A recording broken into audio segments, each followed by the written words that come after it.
Sir, ಈಗ ತಾವು ಇಲ್ಲಿವರೆಗೂ ಮಾತಾಡಿದ್ದಾದ್ಮೇಲೆ ನಮ್ಮ ಸೈಕ್ಯಾಟ್ರಿಸ್ಟ್ ಹತ್ರ ಕಳಿಸಿದ್ವಿ. ಏನು ಚರ್ಚೆ ನಡೀತಲ್ಲಿ?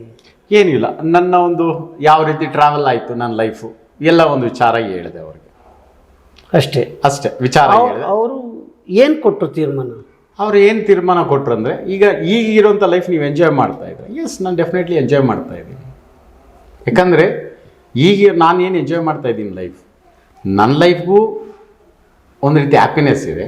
ನನ್ನ ಹತ್ರ ಬರೋಂಥವ್ರಿಗೂ ಕೂಡ, ಸಮಸ್ಯೆಗಳಿಂದ ಬರೋಂಥವ್ರಿಗೂ ಕೂಡ ಸಾಲ್ವ್ ಮಾಡ್ತಾ ಇದ್ದೀನಿ. ಸೊ ಇವತ್ತು ತೊಂದರೆ ಇರೋಂಥವ್ರಿಗೆ ತೊಂದರೆನ ಇಲ್ದಿರೋಂಥ ಮಾಡೋಂಥ ಕೆಲಸ ಡಾಕ್ಟರ್ಸ್ ಆಗಿ ಅವ್ರು ಮಾಡ್ತಾರೆ. ನೀವು ಸನ್ಯಾಸಿಯಾಗಿ ಮುಂದುವರಿತೀರಾ, ಸ್ವಾಮೀಜಿಯಾಗಿ ಮುಂದುವರಿತೀರಾ, ದೇವರಾಗಿ ಮುಂದುವರಿತೀರಾ? ನಾನು ಸನ್ಯಾಸಿನೂ ಅಲ್ಲ, ಸ್ವಾಮೀಜಿನೂ ಅಲ್ಲ, ಮಹಾರಾಜ ರಾಜ ಶ್ರೀನಿವಾಸ ಸನ್ನಿಧಿಯಾಗಿ ಮುಂದುವರಿಯೋದು. ಈಗ ನನ್ನ ಪ್ರಶ್ನೆಗೆ ನೇರ ಉತ್ತರ ಕೊಡೋಣ. ಶ್ಯೂರ್. ಎಸ್. ಕಾಳಿ, ನೀವು ಮನಸ್ಸಿನಲ್ಲಿ ಅಂದ್ಕೊಂಡು ಬಂದ್ಬಿಡ್ಲಿ. ಲಾಸ್ಟ್ ಪಾಯಿಂಟಿಗೆ ಬರ್ತೀನಿ ನಾನು. ಮನಸ್ಸಲ್ಲಿ ಅಂದ್ಕೊಳೋದೇನಿಲ್ಲ, ನೀವು ಪ್ರಶ್ನೆ ಇಡ್ತೀರಂದ್ರೆ ಸ್ಟಾರ್ಟ್ ಆಗ. ಎಸ್, ಪ್ರಶ್ನೆ ಸ್ಟಾರ್ಟ್ ಆಗಲ್ಲ. ಎರಡು ಪ್ರಶ್ನೆಗಳನ್ನು ಉತ್ತರವನ್ನು ನೀಡುವೆ. ನಾನೊಬ್ಬ ಅಲ್ಪ ಮಾನವನಾಗಿ ಪ್ರಶ್ನೆ ಕೇಳ್ತಾ ಇದ್ದೀನಿ. ನನ್ನ ನಿಜವಾದ ಮಗ ಇದ್ದಾನೆ, ನನಗೊಬ್ಬನೇ ಮಗ ಇರೋದು. ಶರತ್ಗೆ ಕಣ್ ಕಾಣಿಸಲ್ಲ. ನಿಮ್ ತಾಕತ್ತಿದ್ರೆ ನಿಮ್ ದೇವರಿಗೆ, ಆ ಮಹಾಕಾಳಿಗೆ ಕಣ್ ಕೊಡಿಸ್ತಾರ? ಕರೆಸು ಇಲ್ಲಿಗೆ ಅವನನ್ನು, ಕ್ಷಣ ಮಾತ್ರದಲ್ಲಿ ಕರೆಸು ಅವನನ್ನು. ಸಾಧ್ಯನೇ ಇಲ್ಲ. ಕರೆಸು ಅವನನ್ನು ಇಲ್ಲಿಗೆ. ಸಾಧ್ಯನೇ ಇಲ್ಲ. ಕರೆಸು ಅವನನ್ನು ಇಲ್ಲಿಗೆ. ನೀವು ಏನಾರ ಕಣ್ ಕೊಡಿಸ್ಬಿಟ್ರೆ, ಕರೆಸು ಅವನನ್ನು ಇಲ್ಲಿಗೆ. ನಿಜವಾಗ್ಲೂ ಕಣ್ ಬಂದ್ರೆ ನಾನು ತಿಳಿಸುತ್ತಾ ಇರುವೆನಲ್ಲವೇ? ನಾನು ಯಾವತ್ತು ಈಗ ಕರ್ಸಕ್ಕಾಗಲ್ಲ, ಟೈಮ್ ಬೇಕು. ಯಾವತ್ತು ಕರೆಸ್ಲಿ ಹೇಳಿ? ಎಂದು ಕರೆಸು. ನಾಳೆ ಅಂದೆ ನಾನು ಬರು. ನಾಳೆ ಎಂದು ಕರೆಸುವ ಅಂದೆ ನಾನು ಬರು. ನಾಳೆ. ಇದೊಂದು ಸವಾಲ್.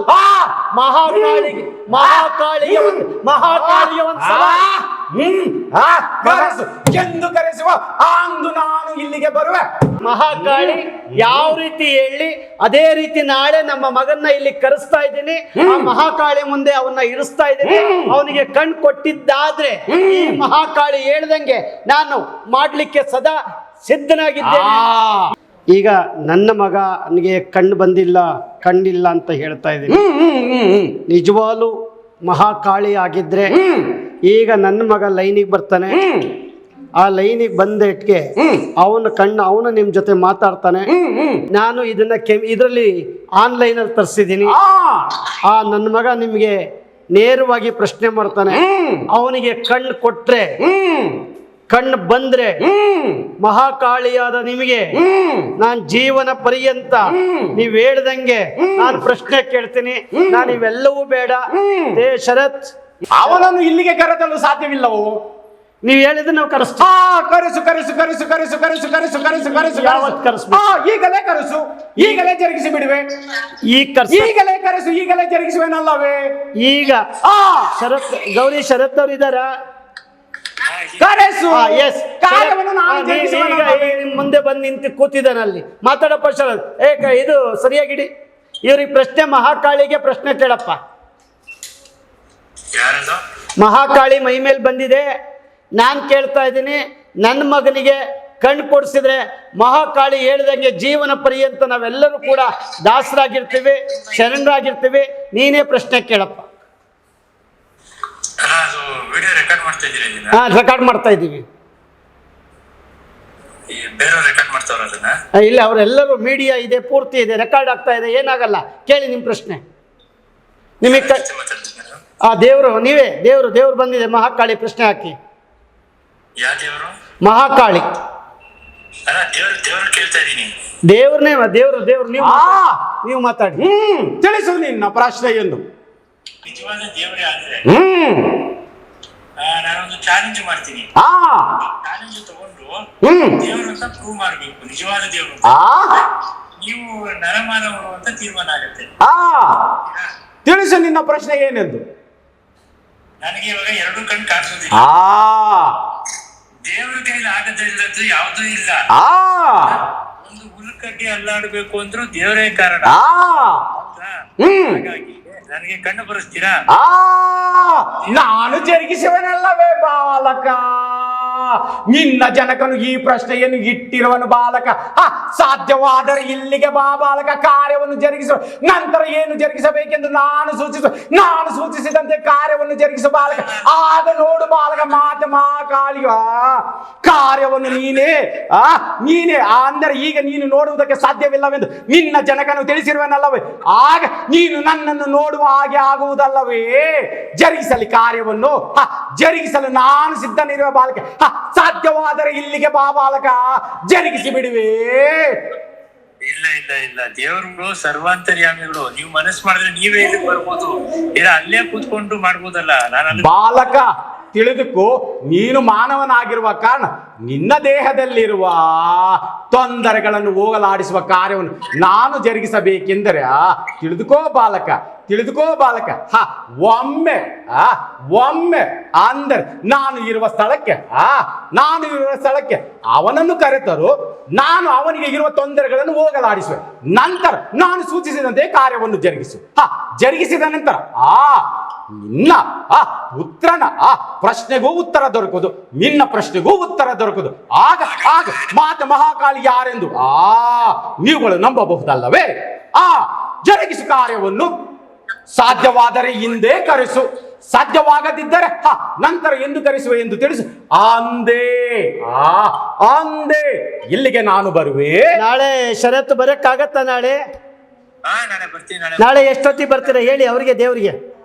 ನಾಳೆ ಬೆಳಗ್ಗೆ 9 ಗಂಟೆಗೆ ಬರ್ತೀನಿ. ಸಾಧ್ಯವಾಗುವುದಿಲ್ಲ. ದಯವಿಟ್ಟು ಎಷ್ಟೊತ್ತಿಗೆ ಬರ್ಬೇಕು?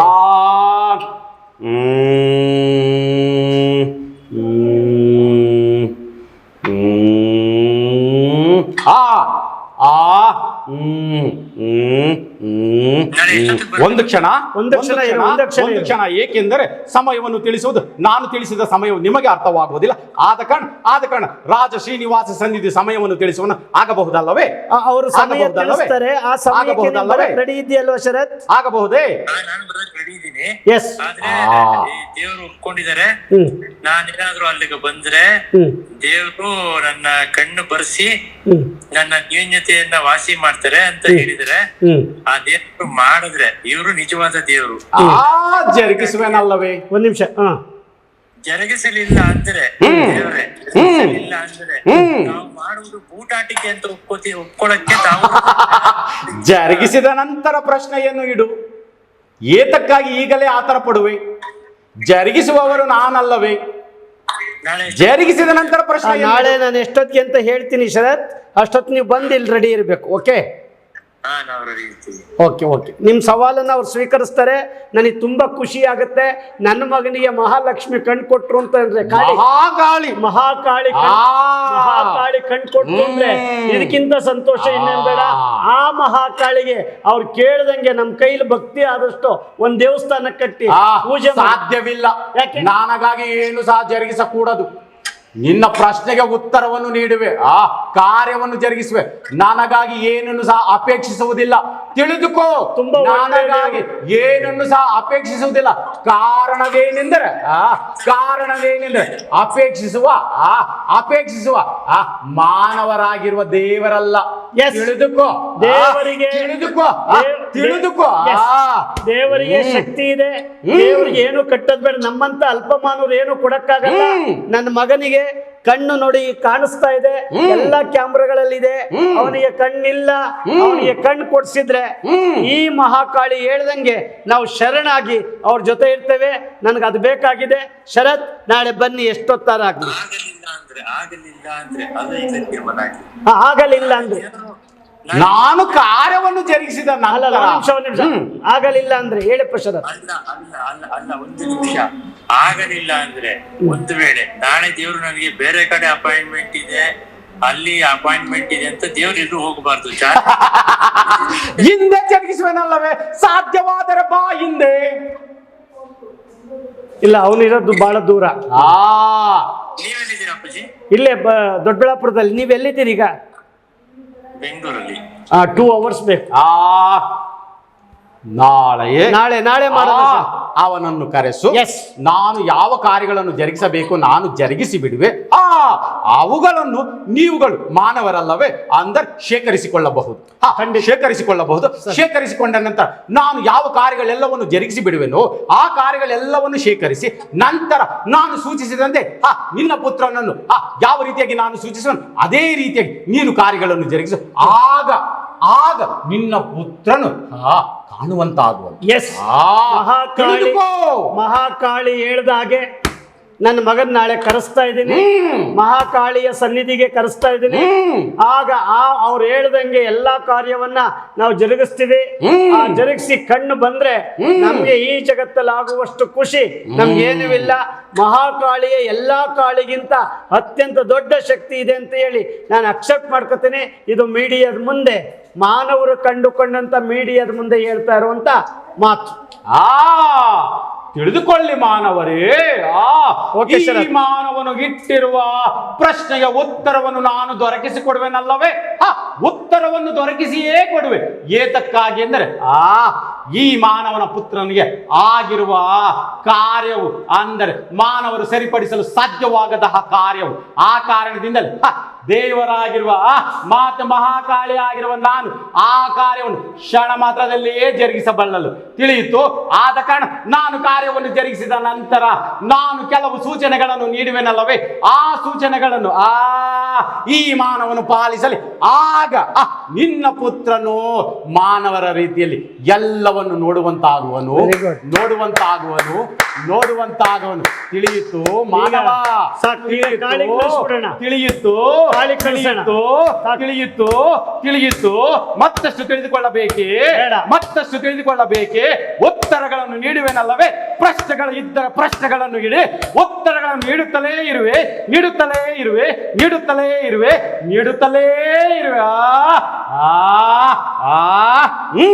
ಇಡು ಪ್ರಶ್ನೆಗಳನ್ನು. ನನ್ನ ಇನ್ನ ಪ್ರಶ್ನೆ ಇಲ್ಲ. ಆ ಪ್ರಶ್ನೆಗೆ ಒಂದೇ ಉತ್ತರ ಸಿಕ್ಬೇಕು. ಅದು ನಿಜವಾಗಿ ಸಿಕ್ಬಿಟ್ರೆ ಇನ್ನೇನು ಇಲ್ಲ. ನನಗೆ ತುಂಬಾ ಧನ್ಯವಾದಗಳು. ತಾವು ಹೋಗ್ಬೋದು. ನೀನು ಸೂಚಿಸಿದರೆ ಸಾಧ್ಯವಿಲ್ಲ. ನೀವು ಶ್ರೀನಿವಾಸ ಏತಕ್ಕಂದರೆ ನಿನ್ನ ಸೂಚನೆಯನ್ನು ಪಾಲಿಸುವವರು ನಾನಲ್ಲ. ತಿಳಿಯಿತು, ನಿನ್ನ ಸೂಚನೆಯನ್ನು ಪಾಲಿಸುವವರು ನಾನಲ್ಲ. ಆದ ಕಾರಣ ನಿನ್ನ ಸೂಚನೆ ನನಗೆ ಪಾಲಿಸಲು ಸಾಧ್ಯವಾಗುವುದಿಲ್ಲ. ಆದ ಕಾರಣ ಅಂದರೆ ಏನು ಜರುಗಿಸಬೇಕು ಎಲ್ಲವನ್ನು ನಾನೇ ಜರುಗಿಸಬೇಕು. ತಿಳಿದುಕೋ. ಈಗ ನೀವುಗಳು ತಿಳಿದುಕೊಳ್ಳಬೇಕಾಗಿರುವ ವಿಚಾರ ಒಂದಿರುವುದು. ಆ ವಿಚಾರವನ್ನು ತಿಳಿಸಿಕೊಡುವೆ. ನಂತರ ವಿಶ್ರಮಿಸುವೆ ಅಂದರೆ ನುಡಿಯನ್ನು ನಿಲ್ಲಿಸುವೆ. ತಿಳಿಯಿತೋ? ತಿಳಿಸಲೇ? ಈ ಮಾನವನು ಇಟ್ಟಿರುವ ಪ್ರಶ್ನೆ ಏನೆಂದರೆ ಈ ಮಾನವನ ಪುತ್ರನು ಮಾನವರ ರೀತಿಯಲ್ಲಿ ನೋಡಲು ಸಾಧ್ಯವಾಗದ ರೀತಿಯಲ್ಲಿರುವನೆಂದು ಅಲ್ಲವೇ? ಆದ ಕಾರಣ ಈ ಮಾನವನ ಪುತ್ರನಿಗೆ ಯಾವ ಕಾರ್ಯಗಳನ್ನು ನಾನು ಜರುಗಿಸಬೇಕಾಗಿರುವುದೋ ಆ ಕಾರ್ಯಗಳನ್ನು ಈ ಮಾನವನು ಇರುವ ಅಂದರೆ ಈ ಮಾನವನ ಮುಂದೆಯೇ ಎಲ್ಲವನ್ನು ಜರುಗಿಸುವೆ. ಅವುಗಳನ್ನು ಸಹ ನೀವುಗಳು ಮಾನವರಾದ ಕಾರಣ ಯಾವುದೋ ಒಂದು ರೀತಿಯಲ್ಲಿ ಶೇಖರಿಸಿಕೊಳ್ಳುವಿರಲ್ಲವೇ? ಶೇಖರಿಸಿಕೊಳ್ಳಿ. ನಂತರ ಯಾವ ಕಾರ್ಯಗಳನ್ನು ನಾನು ಜರುಗಿಸಿ ಬಿಡುವೆನೋ ನಂತರ ಏನನ್ನು ಜರುಗಿಸಬೇಕೆಂದು ಸಹ ಈ ಮಾನವನಿಗೆ ಸೂಚಿಸುವೆ. ಈ ಮಾನವನಿಗೆ ಸೂಚಿಸಿದ ನಂತರ ಈ ಮಾನವನು ಆ ಕಾರ್ಯಗಳನ್ನು ಜರುಗಿಸಬೇಕು. ಜರುಗಿಸಿದ ನಂತರ ತಿಳಿದುಕೋ, ಜರುಗಿಸಿದ ನಂತರ ಈ ಮಾನವನ ಪುತ್ರನು ಮಾನವರ ರೀತಿಯಲ್ಲಿ ನೋಡುವಂತಾಗುವನು.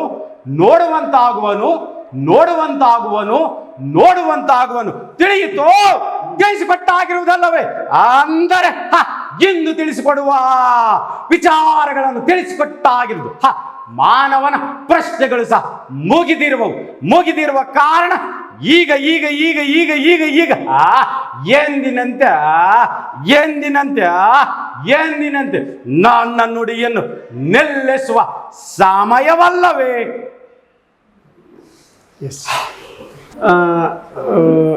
ತಮ್ಮ ಮೈ ಮೇಲೆ ಮಹಾಕಾಳಿ ಬಂದು ನನ್ನ ಮಗನಿಗೆ 2 ಕಣ್ಣು ಬ್ಲೈಂಡ್ ಆಗಿದ್ದ ಮಗಳಿಗೆ ಕಣ್ಣು ಕೊಡಿಸ್ತೀನಿ ಅಂತ ಹೇಳಿದೆ. ಹೌದು.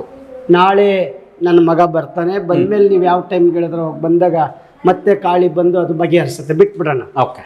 ನನಗೆ ಈ ಸಮಸ್ಯೆಯಿಂದ ನಿಮ್ಮ ಮೈ ಮೇಲೆ ಬರುವಂಥ ಕಾಳಿ ಆಗಿರ್ಬೋದು, ಅಲ್ಲ ಆಗಿರ್ಬೋದು, ಯೇಸು ಆಗಿರ್ಬೋದು, ಯಾರೇ ಆಗಿರಲಿ, ಕೆಲವರು ನೋಡತಕ್ಕ ನೋಡಿದ ಮೇಲೆ ಶ್ರೀನಿವಾಸ್ ಅವರು ಇದೆಲ್ಲ ಬೂಟಾಡಿಕೆ ಅಂತ ಯಾರು ಅಂದಾಗ ನಿಮಗೆ ನೋವಾಗಲ್ವಾ?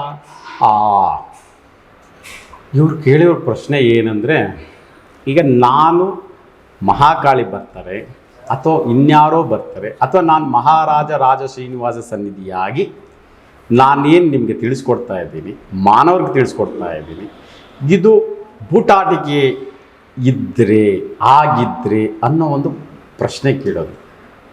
ಇದು ಬೂಟಾಟಿಕೆ ಆಗಿದ್ದರೆ ಇಲ್ಲಿ ತನಕ ನಾನು ಇಷ್ಟೊತ್ತು ಇವ್ರ ಜೊತೆಲಿ ಮಾತಾಡೋ ಅವಶ್ಯಕತೆ ಇರಲಿಲ್ಲ. ಯಾಕಂದರೆ ಇವ್ರಿಗೆ ಗೊತ್ತಿರೋಂಥ ವಿದ್ಯೆಗಳಿಂದ ಯಾವುದೋ ಒಂದು ಕ್ಷಣದಲ್ಲಿ ನನ್ನ ಸಿಕ್ಸ್ಬೋದಿತ್ತು. ಯಾಕಂದರೆ ಇವರು ಈ ಥರ ಬೂಟಾಟಿಕೆಗಳನ್ನ ಎಷ್ಟೋ ಬಯಲ್ಗೆಳ್ದಿದ್ದಾರೆ ಅಲ್ವಾ ಸರ್, ಎಷ್ಟೋ ಬಯಲ್ಗೆಳ್ದಿದ್ದಾರೆ. ಅವರಿಂದ ಎಷ್ಟೋ ಜನಕ್ಕೆ ಒಂದು ರೀತಿ ಒಳ್ಳೆಯದಾಗಿದೆ. ಆ ಒಳ್ಳೆಯದನ್ನು ಬಯಸುವಂಥ ಕಾರ್ಯ ಅವ್ರು ಮಾಡೋಂಥದ್ದು. ಅವರು ನಾನು ಬೂಟಾಟಿಕೆ ಮಾಡೋನಾಗಿದ್ದರೆ ಒಂದು ಕ್ಷಣ ಸಾಕು ಅವ್ರಿಗೆ ನನ್ನನ್ನು ಸಿಕ್ಸೋದು, ಒಂದು ಕ್ಷಣ. ಆದರೆ ನಾನು ಬೂಟಾಟಿಕೆ ಯಾವುದು ಮಾಡ್ತಾ ಇಲ್ಲ, ರಿಯಾಲಿಟಿ ಅಲ್ಲ. ನೀವು ಒಂದು ನಿಮಿಷ ರಿಯಾಲಿಟಿಯಾಗಿ ನಾನು ಮಾಡ್ತಾ ಇರೋಂಥದ್ದು. ನನ್ನ ದೇಹದಲ್ಲಿ ನನ್ನ ಜನನ ಕಾಲದಿಂದಲೂ ಮಾತೆ ಮಹಾಕಾಳಿ ಇದ್ದಾರೆ. ಒಂದು ಮಹಾರಾಜ ರಾಜ ಶ್ರೀನಿವಾಸ ಸನ್ನಿಧಿಯಾಗಿ ನನ್ನ ಮಾರ್ಪಾಡುಗೊಳಿಸಿದ್ದಾರೆ. ಸಮಷ್ಟಿಗೆ ಮಹಾರಾಜನನ್ನಾಗಿ ಮಾಡಿದ್ದಾರೆ. ಕಾರಣ ಸಮಷ್ಟಿನ ನನ್ನ ಅಧೀನದಲ್ಲಿ ಇಟ್ಕೊಂಡಿದ್ದೀನಿ. ಈಗ ಮಹಾರಾಜನಾಗಿ ಅಧೀನದಲ್ಲಿ ಇಟ್ಕೊಂಡಿದ್ದೀನಿ. ಏನಕ್ಕೆ ಅಂದರೆ ಮತ್ತೊಂದು ಯುಗ ಸ್ಟಾರ್ಟ್ ಆಗ್ತಾ ಇದೆ. ಆ ಯುಗಕ್ಕೆ ಜೀವಿಗಳಿಗೆ ಯಾವ ರೀತಿಯಾಗಿ ಮಾರ್ಗದರ್ಶನ ನೀಡಬೇಕಂತಿದ್ದೀನೋ ಅದನ್ನು ಆ ಯುಗ ಸ್ಟಾರ್ಟ್ ಆದಮೇಲೆ ನಾನು ತಿಳಿಸ್ಕೊಡ್ತಾ ಬರ್ತೀನಿ. ಆ ಒಂದು ಕಾರ್ಯ ಮಾಡೋದಕ್ಕೋಸ್ಕರ ಇವತ್ತು ಜನರ ಮುಂದೆ ನಾನು ಬಂದಿರೋಂಥದ್ದು. ಇಲ್ಲಿ ಯಾವುದೋ ಒಂದು ಬೂಟಾಟಿಕೆ ತೋರಿಸಿ ಜನರನ್ನ ನಂಬಿಸಿ ಅವರಿಂದ ಏನೋ ನಾನು ಪಡ್ಕೊಳ್ಬೇಕು, ನನಗೆ ಅದು ಯಾವುದು ಬೇಕಾಗಿಲ್ಲ. ಇವತ್ತಿಗೂ ನಾನು ಚೆನ್ನಾಗೇ ಇದ್ದೀನಿ, ನನ್ನ ಬಿಸ್ನೆಸ್ ಚೆನ್ನಾಗೇ ಇದೆ. ಶ್ರೀನಿವಾಸು ತುಂಬ ಒಳ್ಳೆಯವರು, ದಾನಿಗಳು, ಸಾಕಷ್ಟು ಆಸ್ತಿ ಮನಸ್ಸು ಎಲ್ಲ ಇದೆ ಅವರಲ್ಲಿ. ಇದು ಯಾವುದೇ ಬೂಟಾಟಿಕೆ ಮಾಡಿ ತೊಗೋಬೇಕಾಗಿಲ್ಲ, ಆಸ್ತಿ ಬೇಕಾಗಿಲ್ಲ, ಎಲ್ಲ ಆಸ್ತಿ ಮಾಡ್ಕೊಂಡಿದ್ದಾರೆ. ಅವರು ಚೆನ್ನಾಗಿ ಜೀವನ ಮಾಡ್ತಾ ಇದ್ದಾರೆ. ಆದರೆ ಯಾರ ಬೂಟಾಡಿಕೆ ಅಂತ ಅಂದಾಗ ಅವರಿಗೆ ಬೇಜಾರಾಗ್ಬೋದೇನೋ ಅಂತ ಹೇಳಿ ನಾನು ಈ ಪ್ರಶ್ನೆ ಹಾಕಿದೆ ಅಷ್ಟೇ. ನಾನು ಒಂದು ನಿಮಿಷ ನಿಮ್ಮದು ಮುಗೀತಾ? ಈಗ ಸರ್ ಹೇಳಿದ್ದೇನು, ಯಾರಾದರೂ ಬೂಟಾಟಿಕೆ ಅಂದರೆ ನೋವಾಗುತ್ತಾ ಅಂತ. ನೋಡಿ ಸರ್, ಈಗ ನಾನು ದೇವ್ರಂತೇಳಿ ಜನರ ಮುಂದೆ ಹೇಳ್ದಾಗ್ಲೇ ಜನ ಮೊದಲು ತಿಳ್ಕೊಳೋದು ಏನು ಗೊತ್ತಾ, ಯಾರೋ ಹುಚ್ಚ ಇರಬೇಕು ಫಸ್ಟು.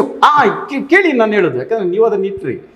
ಫಸ್ಟ್ ತಿಳ್ಕೊಳೋದೆ ಇವನು ಯಾರೋ ಹುಚ್ಚ ಇರಬೇಕು ಅನ್ನೋದೇ ತಿಳ್ಕೊತಾರೆ. ಬೂಟಾಟಿಕೆ ಅನ್ನೋದು ಆಮೇಲೆ, ಹುಚ್ಚ ಇರಬೇಕು ಅನ್ನೋದೇ ಫಸ್ಟ್ ತಿಳ್ಕೊತಾರೆ. ಅದು ನಾನು ಎಲ್ಲರಿಗೂ ಒಳ್ಳೇದಾಗಬೇಕಂತೇಳಿ ನಾನು ಜನರ ಮುಂದೆ ಬಂದಿದ್ದೀನಿ. ಜನ ಏನು ತಿಳ್ಕೊತಾರೆ ನನಗೆ ಗೊತ್ತಿಲ್ವಾ? ಹುಚ್ಚ ಅನ್ನೋದು ತಿಳ್ಕೊತಾರೆ, ತಿಳ್ಕೊಳ್ಳಿ, ಹುಚ್ಚ ಅನ್ನೋದು ತಿಳ್ಕೊತಾರೆ. ನೀವು ಹೇಳ್ದಂಗೆ ಬೂಟಾಟಿಕೆ ಮಾಡೋಕ್ಕೆ ಸಹ ಬಂದವನೇ ಅಂತೇಳಿ. ನಾನು ಯಾವುದೇ ಇರುತ್ತೋ ಬೂಟಾಟಿಕೆ ಮಾಡೋಕ್ಕೆ ಅವಶ್ಯಕತೆ ಇಲ್ಲ. ನನಗೆ ನೋವಾಗುತ್ತಾ ಅಂದರೆ ದೇವರಾಗಿರೋ ನನಗೆ ಮಾನವರ ಮಾತಿಂದ ನೋವಾಗುತ್ತಾ? ಸಾಧ್ಯನೇ ಇಲ್ಲ. ಏನಕ್ಕಂದ್ರೆ ಮಾನವರು ಅವ್ರಿಗಿರೋಂಥ ಒಂದು ಜ್ಞಾನದಿಂದ ವಿಚಾರ ತಿಳ್ಕೊಂಡಿರ ನಾನಾ ರೀತಿಯಾಗಿ ಹೇಳ್ಬೋದು. ವಿಚಾರ ತಿಳ್ಕೊಂಡ ನಂತರ ತಮ್ಮಲ್ಲಿ ತಾವು ಪಶ್ಚಾತ್ತಾಪ ಪಡ್ತಾರೆ. ಅದು ಜರುಗುತ್ತೆ. ಈಗ ನೀವೇನು ಬೂಟಾಟಿಕೆ ಅಂತೇಳಿ ಅಂದ್ರಲ್ಲ, ನನಗದು ನೋವಾಗಲ್ಲ. ಯಾರು ನನ್ನನ್ನು ಬೂಟಾಟಿಕೆ, ನನಗೆ ಶ್ರೀನಿವಾಸ್ ಕೇಳಿ ಸರ್, ನಾನು ಮುಗಿಸ್ಬಿಡ್ತೀನಿ ಕೇಳಿ. ಯಾರು ನನ್ನ ಬೂಟಾಟಿಕೆ ಅಂದರೆ ನನಗೆ ನೋವಾಗಲ್ಲ ಅಂದಿರ್ತಾರಲ್ಲ, ಅವ್ರು ಪಶ್ಚಾತ್ತಾಪ ಪಡೋವಂಥ ಸಮಯ ಶೀಘ್ರದಲ್ಲೇ ಕೊಡೋದು ನಾನೇ ಕೊಡ್ತೀನಿ. ಆ ಚಿಂತೆ ನನಗಿಲ್ಲ. ನಂತರ ಕೇಳಿ, ಶ್ರೀನಿವಾಸವಾಗಿ ಕೊಡ್ತೀರಾ, ಮಹಾಕಾಳಿಯಾಗಿ ಕೊಡ್ತೀರಾ? ಮಹಾರಾಜ ರಾಜ ಶ್ರೀನಿವಾಸ ಸನ್ನಿಧಿಯಾಗಿ ಕೊಡೋವಂಥದ್ದು. ಹಾಗಾದ್ರೆ ಮನುಷ್ಯನಾಗಿ ಕೊಡೋದು. ಮನುಷ್ಯ ಅಲ್ಲ ಸರ್, ಮಹಾರಾಜ ರಾಜ ಶ್ರೀನಿವಾಸ ಸನ್ನಿಧಿ, ದೇವರುಗಳಿಗೆ ದೇವರೆಂದು ಓ ಎಲ್ಲಾ ದೇವರಿಗೆ ದೇವರಾಗಿ. ಮತ್ತೇನೆಂದು ತಿಳಿದುಕೊಂಡಿರುವೆ? ದೇವರುಗಳಿಗೆ ದೇವರಾಗಿರುವ ಮಹಾರಾಜ ರಾಜ ಶ್ರೀನಿವಾಸ ಸನ್ನಿಧಿಯಾಗೆ ಎಲ್ಲವನ್ನು ನೀಡುವುದು. ಅಲ್ಲ, ಅಕಸ್ಮಾತ್ ಮಾನವರು ನಾವೇನಾದ್ರು ಅಪ್ಪಿತಪ್ಪಿ ಅಂದ್ರೆ ಈಗ ಮಾನವರೇ ಕಂಡಿದ್ದಂತಹ ವಸ್ತುಗಳಿಂದ ನೋವು ಕೊಡ್ತಿರೋ, ನಿಮ್ಮ ದಿವ್ಯ ಶಕ್ತಿಯಿಂದ ಅವ್ರಿಗೆ ನೋವು ಕೊಡ್ತಿರೋ? ತಿಳಿದುಕೋ, ನಿಮ್ಮ ದೇಹ ಬಾಧೆಗಳಲ್ಲಿ ಶುರುವಾಗುತ್ತೆ. ಈಗ ಫಾರ್ ಎಕ್ಸಾಂಪಲ್, ಈಗ ನೀವೇ ಏನೋ ಒಂದು ರೀತಿ ವಿಚಾರ ಗೊತ್ತಿಲ್ದಿರ ಒಂದು ಮಾತು ಅಂದ್ರಿ, ಇದಕ್ಕೆ ಎಷ್ಟು ಬೇಕೋ ಅಷ್ಟು ನಿಮ್ಮ ದೇಹದಲ್ಲಿ ತೊಂದರೆಗಳು ಸ್ಟಾರ್ಟ್ ಆಗುತ್ತೆ. ನೀವು ಎಚ್ಚೆತ್ಕೊಂಡು ಪಶ್ಚಾತ್ತಾಪ ಪಡ್ಕೊಂಡು ದೇಹದಲ್ಲಿರೋಂಥ ತೊಂದರೆಗಳು ದೂರವಾಗ್ಬಿಡ್ತವೆ. ಇಲ್ಲ ಮತ್ತಷ್ಟು ಒಂದು ನಿಮಿಷ ಅದು ತೊಂದರೆಗಳು ಜೋರಾಗ್ತಾ ಇರ್ತವೆ. ಯಾವ ರೀತಿ ತೊಂದರೆಗಳು ಅಂದರೆ, ಮನುಷ್ಯರು ಅನುಭವಿಸೋಂಥ ತೊಂದರೆಗಳು ದೇಹಕ್ಕೆ. ನಾನು ಹೇಳೋಂಥದ್ದು ಶ್ರೀನಿವಾಸ್ ಜಿ, ನಾನು ನಿಮ್ಗೊಬ್ಬ ಬ್ರದರ್ ಆಗಿ ಕೇಳ್ತಾ ಇದ್ದೀನಿ, ಇವೆಲ್ಲ ಒತ್ತಡಗಳಿಂದ, ಡಿಪ್ರೆಷನ್ ಇಂದ, ಆನ್ಸೈಟಿಯಿಂದ ಒಳಗಡೆ ಬಂದ್ರೆ ಅದ್ಭುತವಾಗಿ ನೀವು ಹೊರಗಡೆ ಬಂದು ಒಬ್ಬ ಮಾನವರಾಗಿ ಮಾನವರ ಜೊತೆನೆ ಕಾಲ ಕಳೆದ್ರೆ ತುಂಬಾ ಒಳ್ಳೇದು ಅಂತ ನಾನು ಅನ್ಕೊಂಡಿದ್ದೀನಿ. ನಿಮ್ಮ ಅಭಿಪ್ರಾಯ ಏನು? ನನ್ನ ಅಭಿಪ್ರಾಯ ಏನಂದ್ರೆ, ಮಾನವನಾಗಿ ನಾನು ತುಂಬ ಹ್ಯಾಪಿ ಆಗಿದ್ದೀನಿ. ಇವ್ರು ಹೇಳ್ದಂಗೆ ಇದರಿಂದ ಆಚೆ ಬರಬೇಕು ಅಂದರೆ ಯಾವುದರಿಂದ ಆಚೆ ಬರಬೇಕು? ನಾನು ದೇವರಾಗಿರೋದ್ರಿಂದ ಆಚೆ ಬರಬೇಕಾ? ನನ್ನ ದೇಹದಲ್ಲಿ ಮಹಾಕಾಳಿಗಿರೋದ್ರಿಂದ ಆಚೆ ಬರಬೇಕಾ? ಯಾವ ರೀತಿ ಆಚೆ ಬರಬೇಕು? ದೇವರಾಗಿರೋದ್ರಿಂದ ಸಮಷ್ಟಿಗೆ ಒಳ್ಳೇದು ಮಾಡ್ತಾ ಇದ್ದೀನಿ, ಮಹಾಕಾಳಿಯಾಗಿ ಪ್ರಶ್ನೆಗಳಿಗೆ ಉತ್ತರ ನೀಡ್ತಾ ಇದ್ದೀನಿ. ನಿಮ್ದು ಯಾವುದೇ ಇರ್ಬೋದು, ಭೂತ ವರ್ತ ಭವಿಷ್ಯ ಕಾಲದ ಯಾವುದೇ ಪ್ರಶ್ನೆಗಳಿದ್ರೂ ನಾನು ಉತ್ತರ ಕೊಡ್ತೀನಿ. ನಿಮ್ಮಲ್ಲಿರೋ ತೊಂದರೆಗಳನ್ನ ನಾನು ದೂರ ಮಾಡ್ತೀನಲ್ಲ. ಹಾಗಾದ್ರೆ ಇನ್ನು ಮುಂದೆ ನಿಮ್ಮಲ್ಲಿರೋ ತೊಂದರೆಗಳನ್ನ ನಾನು ದೂರ ಮಾಡ್ತೀನಿ. ಮಾನವರಾಗಿದ್ಕೊಂಡು ಮಾನವ ದೇಹದಲ್ಲಿ ಆಗೋಂಥ ತೊಂದರೆಗಳನ್ನ ಮಾನವರು ದೂರ ಮಾಡೋಕ್ಕಾಗಲ್ಲ, ನಾನು ಮಹಾಕಾಳಿಯಾಗಿ ದೂರ ಮಾಡ್ತಾ ಇದ್ದೀನಲ್ಲ. ಈ ಕಾರ್ಯನ ಬಿಡಲ ನಾನು? ಮಾಡೋದು ಬೇಡವಾ? ನೀವು ಆಗಲೇ ಕೇಳಿದ್ರಿ, ಇವರು ಮಗನಿಗೆ ಕಣ್ಣಿಲ್ಲ ಅಂತೇಳಿ, ತರ್ಸೋದು ಬೇಡವಾ? ಹೇಳಿ, ತರ್ಸೋದು ಬೇಡ ಅಂದ್ರೆ ಬೇಡ, ನನಗೇನು? ಮಗ ತಾನೇ ನೋಡದೇ ಇರೋದು. ಆ ಕಾರ್ಯ ಜರುಗಿಸಿ, ಒಂದು ನಿಮಿಷ, ಆ ಕಾರ್ಯ ಜರುಗಿಸಿ ಅಂದರೆ ನಿಮ್ಮ ಮಗನಿಗೆ ಒಳ್ಳೇದಾಗುವಂಥದ್ದು ಸಾರ್ವಜನಿಕರಿಗೆ ಒಳ್ಳೇದಾಗಬಾರ್ದಾ? ನಿಮ್ಮ ಮಗನಿಗೆ ಒಳ್ಳೇದಾಗುತ್ತೆ, ನನಗೆ ಗೊತ್ತು, ಒಳ್ಳೇದು ಮಾಡ್ತೀನಿ ನಾನು. ಆದ ನಂತರ ನಿಮ್ಮ ಮಗನಿಗೂ ಒಳ್ಳೇದಾಯಿತು, ನೀವು ಮಾತ್ರ ಚೆನ್ನಾಗಿದೆ ಸಹ, ಸಾರ್ವಜನಿಕರು ಒಳ್ಳೇದು ಬಯಸಲೇಬೇಕಲ್ಲ. ಒಳ್ಳೇದು ಪಡ್ಕೊಳ್ಳಿ. ಅವರು ಈಗ ನನ್ನಲ್ಲಿ ಯಾರು ಬರ್ತಾರೋ ಒಳ್ಳೇದು ಮಾಡೋಣ, ಅವ್ರ ಸಮಸ್ಯೆಗಳಿಂದ ದೂರ ಬರಲಿ, ಒಳ್ಳೇದು ಜರುಗಲಿ. ಆದ್ದರಿಂದ ಅವ್ರಿಗೂ ಏನೋ ಜರುಗಿಸೋದಕ್ಕೋಸ್ಕರ ನಾನು ಅವರಿಂದ ಏನೋ ಅಪೇಕ್ಷಿಸೋದು ಸಾಧ್ಯನೇ ಇಲ್ಲ. ಸಾಧ್ಯನೇ ಇಲ್ಲ. ಹಾಗಾಗಿ ಈಗ ಕಡೆಯದಾಗಿ ನಾನು ಹೇಳೋದೇನೋ ಅಲ್ಲ, ಇನ್ನೊಂದೇ ಒಂದು ಪ್ರಶ್ನೆ. ಇನ್ನು ಮುಂದೆ ಮಹಾಕಾಳಿ ಇರೋದ್ರಿಂದ ಆಸ್ಪತ್ರೆಗಳು ಬೇಕಿಲ್ಲ, ಪೊಲೀಸ್ ಸ್ಟೇಷನ್ ಬೇಕಿಲ್ಲ, ನ್ಯಾಯಾಂಗ ಬೇಕಿಲ್ಲ, ಇನ್ನೇನು ಬೇಕಿಲ್ಲ, ಮಹಾಕಾಳಿ ಎಲ್ಲವನ್ನು ನೋಡ್ಕೊಳ್ತಾರೆ ಅಂತ ಅನ್ಕೋಬೋದು. ಏಕೆಂದರೆ ಎಲ್ಲರ ಸಮಸ್ಯೆಯನ್ನು ಮಹಾಕಾಳಿ ನಿವಾರಣೆ ಮಾಡ್ತಾರೆ. ಸ್ನೇಹಿತರೆ, ಶ್ರೀನಿವಾಸ್ ಜಿ ನನ್ನ ಆತ್ಮೀಯರು. ನಾನು ನಾನು ಚರ್ಚೆಗೆ ಮಾಡಿದ್ದೀನಿ ಹೊರತು ಬೇರೆ ಏನೂ ಇಲ್ಲ. ಚರ್ಚೆ ಇಲ್ಲದಲೇ ಏನನ್ನೂ ಒಪ್ಕೊಳ್ಳೋಕ್ಕಾಗಲ್ಲ. ನಾನು ನೇರವಾಗಿ ಹೇಳುವಂಥದ್ದು, ಶ್ರೀನಿವಾಸ್ ಜಿ ಅವರಿಗೆ ಒಂದಿಷ್ಟು ಮನಸ್ಸಿನ ಒತ್ತಡ ಇದೆ. ಇದನ್ನು ಡಿಸೋಸಿಯೇಟಿವ್ ಐಡೆಂಟಿಟಿ ಡಿಸಾರ್ಡರ್ ಅಂತ ಹೇಳಿ ಕರಿತೀವಿ. ಆ ಥರದ ಒಂದು ವ್ಯವಸ್ಥೆ ಇರೋದ್ರಿಂದ ಅದರಿಂದ ಶ್ರೀನಿವಾಸ್ ಜಿ ಹೊರಗಡೆ ಬಂದರೆ ಅದ್ಭುತವಾದ ವ್ಯಕ್ತಿ ಆಗ್ತಾರೆ, ಈಗಲೂ ಆಗಿದ್ದಾರೆ, ಅದ್ಭುತವಾದ ವ್ಯಕ್ತಿ ಆಗ್ತಾರೆ ಅನ್ನೋದು ನನ್ನ ಭಾವನೆ. ಕೊನೆಯದಾಗಿ ನಾನು ಹೇಳೋದು, ಈಗ ಶ್ರೀನಿವಾಸ್ ಅವರಿಗೆ ಇರೋದು ಡಿಸೋಸಿಯೇಟಿವ್ ಐಡೆಂಟಿಟಿ ಡಿಸಾರ್ಡರ್ ಅಂತ ನಮ್ಮ ರೂಟಲ್ಲಿ ಹೇಳ್ತೀವಿ. ಮಾನಸಿಕ ರೋಗ ತಜ್ಞರು ಕೂಡ ಇವ್ರ ಜೊತೆ ಮಾತನಾಡಿದ್ದಾರೆ. ಆಗ ನಾನು ಚೆನ್ನಾಗೇ ಇದ್ದೀನಿ, ನಾನೇನು ಹೊರಗಡೆ ಬರಲ್ಲ, ನಾನು ಅಲ್ಲೇ ಇದ್ದೀನಿ ಅಂತ ಹೇಳ್ತಾರೆ. ಇಲ್ಲಿ ನಮಗೆ ಕಾನೂನಾತ್ಮಕವಾಗಿ ಅವರು ನಮಗೆ ಅಕ್ಸೆಪ್ಟ್ ಮಾಡಿಕೊಂಡ್ರೆ ನಮ್ಮ ಮಾತುಗಳನ್ನ, ಅವರು ಒಪ್ಕೊಂಡ್ರೆ ನಮ್ಮ ಮಾತುಗಳನ್ನ, ಈಗ ಹೇಗಿದ್ದಾರೆ ಈಗಿಂತಲೂ ಇನ್ನೂ ಚೆನ್ನಾಗಿರ್ಬೋದು, ನಾಳೆ ಹೇಳೋಕ್ಕಾಗಲ್ಲ. ಇದನ್ನು ಮಾತನ್ನು ಮುಗಿಸ್ತಾ ಶ್ರೀನಿವಾಸಿ ಅವರಿಗೆ ಒಳ್ಳೆಯದಾಗಲಿ. ನನ್ನ ಮಗನಿಗೆ ಕಣ್ಣು ಕೊಡಿಸುವಂಥ ಮಹಾಕಾಳಿ ಇದ್ದಾರಲ್ಲ, ನಾಳೆ ಆಗ್ತಾರೆ. ಆ ಕಣ್ಣು ಕೊಡಿಸಿದ್ರೆ ಇಡೀ ಜಗತ್ತೇ ಕಣ್ಣು ನೋಡುತ್ತೆ. ಅಂದರೆ ಕಣ್ಣು ಕಾಣದಲ್ಲೇ ಇರೋದಿದ್ದಾರೆ, ಅವ್ರಿಗೆಲ್ಲರಿಗೂ ಕೂಡ ಮಹಾಕಾಳಿ ಕಣ್ಣು ಕೊಡಿಸ್ಲಿ ಅಂತ ಹೇಳ್ತಾ ನನ್ನ ಮಾತನ್ನು ಇಲ್ಲಿ ಮುಗಿಸ್ತಾ ಇದ್ದೀನಿ. ನಮಸ್ಕಾರ. ಈಗ ನಾನು ಅವರು ಹೇಳಿರೋಂಥದ್ದಕ್ಕೆ ನಾನು ಉತ್ತರ ಕೊಡಬೇಕಲ್ವಾ? ಈಗ ನನಗೆ ಯಾವುದೋ ಒಂದು ರೀತಿಯಲ್ಲಿ ಇದು ಕಾಯಿಲೆ ರೀತಿಯಲ್ಲಿದೆ ಅನ್ನೋದನ್ನು ಅವ್ರು ತಿಳಿಸ್ಕೊಟ್ಟು, ಈಗ ನನಗೆ ಅದು ಕಾಯಿಲೆ ರೀತಿಯಲ್ಲಿ ಇದೆಯೋ ಇಲ್ಲವೋ ಅನ್ನೋದು ಪ್ರೂವ್ ಮಾಡೋಂಥದ್ದು ನಾನಲ್ವಾ? ಯಾವ ರೀತಿ ಪ್ರೂವ್ ಮಾಡಬೇಕು? ಅವ್ರ ಮಗನಿಗೆ ಕಣ್ಣು ಬರೋ ಥರ ನಾನು ಮಾಡ್ತೀನಲ್ಲ. Very good. ಅವ್ರ ಮಗನಿಗೆ ನಾನು ಕಣ್ ತರೋ ಥರ ಮಾಡಿದಾಗ ಅವರೇ ತಿಳ್ಕೊತಾರೆ ನನಗೆ ಏನಾದರೂ ಇವ್ರು ಹೇಳಿರೋಂಥ ಮೆಡಿಕಲ್ ಟರ್ಮ್ಸಲ್ಲಿ ಹೇಳಿರೋಂಥ ರೀತಿಯಲ್ಲಿ ತೊಂದರೆಗಳಿದ್ದರೆ ಅವ್ರು ಹೇಳಿರೋದು ಸರಿ, ಕಣ್ಣು ಬಂದರೆ ನಾನು ಅಕ್ಸೆಪ್ಟ್ ಮಾಡ್ಕೊಂಬ. ತಿಳಿದುಕೊಳ್ರಿ, ಏನಕ್ಕಂದರೆ ಅವ್ರ ಮಗನಿಗೆ ಕಣ್ಣು ಬರುತ್ತೆ. ಈಗ ಅವ್ರು ಹೇಳಿದ್ರು 48 ಲಕ್ಷ ಜನಕ್ಕಿದೆ ಅಂತೇಳಿ. ಒಬ್ಬೊಬ್ರಿಗೆ ಒಂದೊಂದು ರೀತಿ ಇರುತ್ತೆ. ಯಾರಿಗೆ ಸಾಧ್ಯ ಆಗುತ್ತೋ ಅವ್ರಿಗೆ ಮಾತ್ರನೇ ಸಾಧ್ಯ ಆಗೋದು. ನಿಮ್ಮ ಮಗನಿಗೆ ಅದು ಸಾಧ್ಯವಾಗುತ್ತೆ, ಬೇರೊಬ್ಬರ ಬಗ್ಗೆ ನನಗೆ ಗೊತ್ತಿಲ್ಲ. ಹಂಗಾಗಿ ಮೊದಲು ಇವ್ರು ಇಟ್ಟಿರೋಂಥ ಚಾಲೆಂಜನ್ನ ನಾನು ಅಕ್ಸೆಪ್ಟ್ ಮಾಡಿದ್ದೀನಿ. ನಾನು ಮೆಂಟಲಿ ಫಿಸಿಕಲಿ ಫಿಟ್ ಆಗಿದ್ದೀನಿ, ನಾನು ರಿಯಾಲಿಟಿಯಲ್ಲಿ ಬದುಕ್ತಾ ಇದ್ದೀನಿ. ಹಾಗಾಗಿ ಇವ್ರ ಮಗನಿಗಿದ್ದಂಥ ಸಮಸ್ಯೆನ ನಾನು ನಾಳೆ ಅವ್ರ ಮಗನ ಕರೆಸಿದ್ರೆ ಅವ್ರ ಮುಂದೆನೇ ಎಲ್ಲ ಸಮಸ್ಯೆಗಳು ದೂರ ಮಾಡ್ತೀನಿ. ನಂತರ ಯಾವ ರೀತಿಯಲ್ಲಿ ಅವ್ರಿಗೆ ಒಂದು ಟ್ರೀಟ್ಮೆಂಟ್ಸ್ ಬೇಕಾಗುತ್ತೆ, ಅದನ್ನು ಯಾವ ರೀತಿ ಅವ್ರು ಪಡ್ಕೊಳ್ಬೇಕು ಅನ್ನೋದನ್ನು ನಾನು ತಿಳಿಸ್ಕೊಡ್ತೀನಿ. ಅವ್ರು ಅದನ್ನು ಅವ್ರ ಮಗನಿಗೆ ಕೊಡಿಸ್ಲಿ.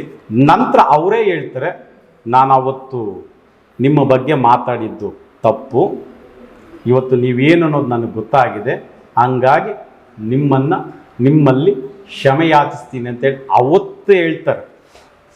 ಅವತ್ತು ಈ ಮಾತು ಇವರಿಂದ ಬರುತ್ತೆ. ಕಾದು ನೋಡಿ. ಯಾಕಂದರೆ ಇವತ್ತು ಈ ರೀತಿ ಒಂದು ಚರ್ಚೆಗಳು ಬೇಕು. ನನ್ನ ಶಕ್ತಿ ಏನು ಅನ್ನೋದು ಗೊತ್ತಾಗ್ಬೇಕಂದಾಗ ಚರ್ಚೆಗಳು ಬೇಕು. ಚರ್ಚೆಗಳಿಲ್ದಿರಾ ಹೌದು, ಚರ್ಚೆಗಳಿಲ್ದಿರಾ ಬರಲ್ಲ. ಇವತ್ತು ಇವ್ರು ಇಟ್ಟಿರೋಂಥ ಒಂದು ಈ ಚರ್ಚೆ ಏನಿದೆ, ನಾನು ಏನು ಅನ್ನೋದು ಕೂಡ ಜನಕ್ಕೆ ತಿಳಿಸೋ ಥರ ಆಗುತ್ತೆ. ಹಂಗಾಗಿ ಇವ್ರು ಇಟ್ಟಿರೋಂಥ ಒಂದು ಚಾಲೆಂಜ್ನ ನಾನು ಅಕ್ಸೆಪ್ಟ್ ಮಾಡ್ತಾ ಇವತ್ತಿನ ಒಂದು ಈ ಒಂದು ಚರ್ಚೆ ಇತ್ತಲ್ಲ, ಇದನ್ನ ಮುಗಿಸ್ತಾ ಇದ್ದೀವಿ. ಎಲ್ಲರಿಗೂ ನಮಸ್ಕಾರ. Thank you. ಕೊನೆಯದಾಗಿ ನನ್ನ ಮಗನಿಗೆ ಕಣ್ಣು ಕೊಡಿಸ್ಬಿಟ್ರೆ ಖಂಡಿತ ಇವ್ರ ಮುಂದೆ ಕ್ಷಮಾರ್ಪಣೆ ಅಲ್ಲ, ಅವ್ರ ಕಾಲಿಗೆ ಬಿದ್ದು ನಮಸ್ಕಾರ ಮಾಡ್ತೀವಿ, ಅವ್ರ ಪಾದಗಳನ್ನ ಇಟ್ಕೊಂಡು ಪೂಜೆ ಮಾಡ್ತೀವಿ ಅಂತ ಹೇಳ್ತಾ ಈ ಮಾತನ್ನು ಮುಗಿಸ್ತಾ ಇದ್ದೀವಿ. ಒಂದು ನಿಮಿಷ, ಇವರು ಪಾದಕ್ಕೆ ಬೀಳ್ತೀನಿ ಇದ್ಯಾವುದು ನಾನು ಅಪೇಕ್ಷಿಸಲ್ಲ. ನನ್ನ ಪಾದನ ಯಾರು ಸ್ಪರ್ಶಿಸಬಾರ್ದು. ಇರೋ ಇದರಲ್ಲಿ ನನ್ನನ್ನೇ ಯಾರು ಸ್ಪರ್ಶ ಮಾಡೋದಕ್ಕೆ ನಾನು ಬಿಡಲ್ಲ. ಹಂಗಾಗಿ ಅವ್ರು ಹೇಳಿರೋ ಥರ ನನ್ನ ಪಾದಕ್ಕೆ ಅವರು ನಮಿಸೋವಂಥದ್ದು ಯಾವುದು ಬೇಕಾಗಿಲ್ಲ.